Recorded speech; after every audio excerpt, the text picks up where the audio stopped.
This is the 911 that we're going to be doing our ride along in today.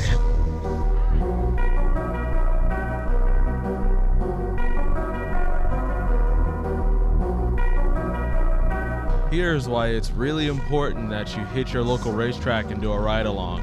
As you can see here, there is a race happening right behind me. It looks very intense. That could be you driving in the passenger seat with them, but you're at home thinking that the only track experience you can get is with your own car. And so while I'm here at Hyperfest, I figure I show you exactly what I mean by that. Here's why it's important to do some ride-alongs, even if you don't have a track car, even if you can't afford karting, you can always do ride-alongs for free. And so I'm going to show you exactly what it's like to do a ride-along. Now in HPDE, you have 2 classes that you can do ride-alongs in. You have 3 and then you have 4. And for the most part, all you gotta do is sign your life away with a waiver and ask any driver who's rated for 3 or 4 for a ride along, as long as they've got a passenger seat, and they'll give one to you. Check out today's track car, the GT3 RS. Look at that.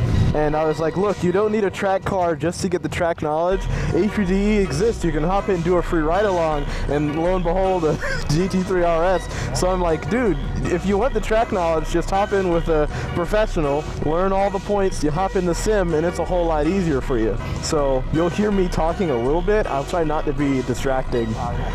Okay. Oh snap! I got real lucky. I got an instructor. That's sick. Oh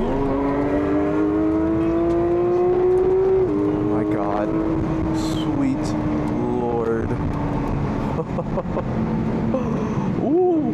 Oh, you can feel everything. Oh my God. And that's Zach up there with an LS Swap E30. This thing is on it. Oh my God, it's so lightning fast. Sweet God.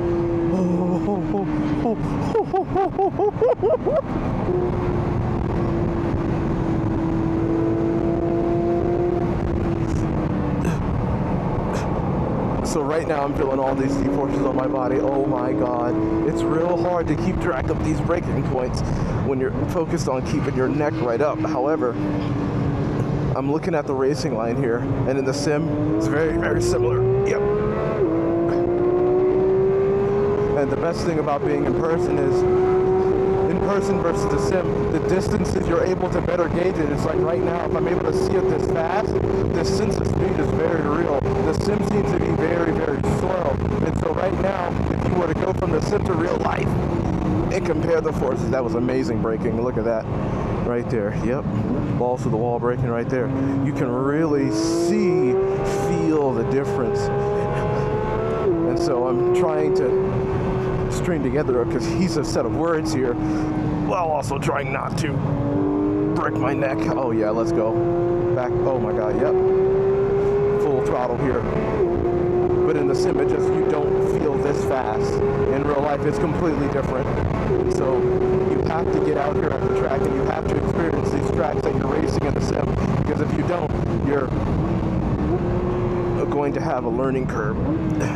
But right now, I'm getting my body used to it, my muscle memory, and while my hands may not be on the steering wheel like this gentleman here, my body can definitely remember exactly how this turn feels right here.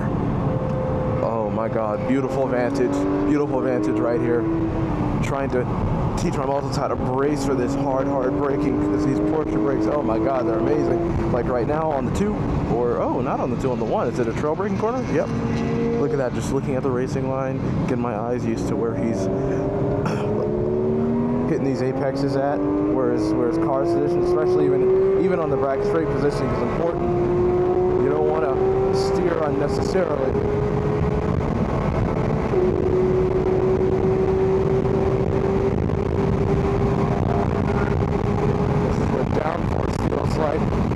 Right on the 3, yep. Ooh, that was better braking. Not as hard as before. Carried a lot more speed into that. Getting your neck used to looking where you're going to be looking at. Yep, and immediately turning to the right hand here, and then full throttle out of here. Maybe not full, just feathering a little bit, and now just gas it. Yep. Well, that was fantastic. Have fun? Yeah. What would you say that was? Like as far as you going hard is concerned, would that be like a 6 out of 10 or a 7 out of 10? For what? It's like how hard were you going on the track? Probably about 6'10". Normally I'm about 206. The Yeah. best is 204. So, but again, that's traffic. You know, Exactly. So, but it was fun. Like I said, we'll end up passing everybody, and we'll be in a space all by ourselves. Look how far behind that guy. Exactly. Passing him a long time ago. I get in by myself, and then it's not any fun. I mean, I'm just watching the clock and Yeah. trying to pick segments of the track that I want to do, better in. And so I noticed with I guess that's turn 1 there. Are you like prepping the brakes for a hard brake there? Yep. That's exactly what that is. Okay. Is there like what's your reasoning behind that? What's the thought process? Keep the nose down so I've got good grip going through the turn. I'm trying to transfer the weight.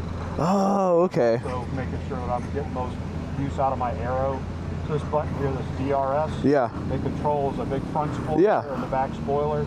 So when I hit the DRS button, when I'm wide open on the throttle, all my aero is as clean as it can be with the least resistance. And Yeah. when I'm braking, it's pushing as much downforce and resistance as possible to give me all the downforce that I can manage. And that makes it better grip. Yeah. I got literally the best car to illustrate my point. Thank you so much. Best car and the best driver. Jesus.